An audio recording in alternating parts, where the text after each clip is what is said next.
ta aukos būsena yra šiek tiek tokia stigma uždėta. Kartais mes iš tikrųjų esam aukos, kaip pavyzdžiui nusikaltimo atveju, mes esam aukos, mes to nepasirinkom. Mes pasirenkam, kaip reaguoti.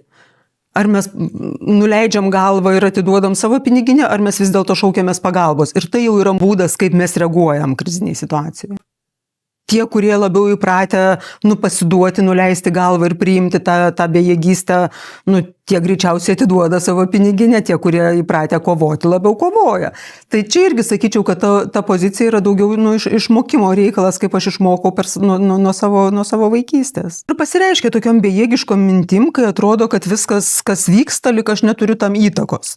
Lyg visos aplinkybės, kurios man sukrenta, yra be mano pasirinkimo. Bet dažniausiai mes daug ką renkamės.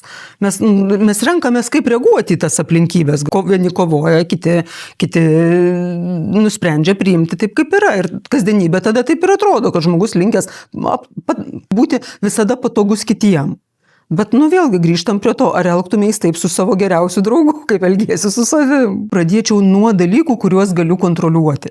Kaip pavyzdžiui, aš galiu kontroliuoti savo kūno pasirūpinimą, maistas, miegas, mankšta, vėl ta pati litanija, Galiu galbūt kažkokius savo buities darbus, įpročius kontroliuotis, galiu galbūt nueiti, kreiptis į kažką pagalbos, tiesiog ieškoti tų dalykų, kuriuos aš galiu kontroliuoti. Ir nepamiršti savo prisiskirti tų nuopelnų, kuriuos aš tikrai padariau. Nes mes labai dažnai sakom, kad jeigu kažkas man nutiko, tai aš kaltas, bet jeigu man pasisekė, tai man taip nutiko, iš aplinkos tas nukrito. Bet mes turim įtaką ir vieniem, ir kitiem atvejam. Tai šitoj vietoj nepamiršti ir savo nuopelnų ir pasidžiaugti už juos.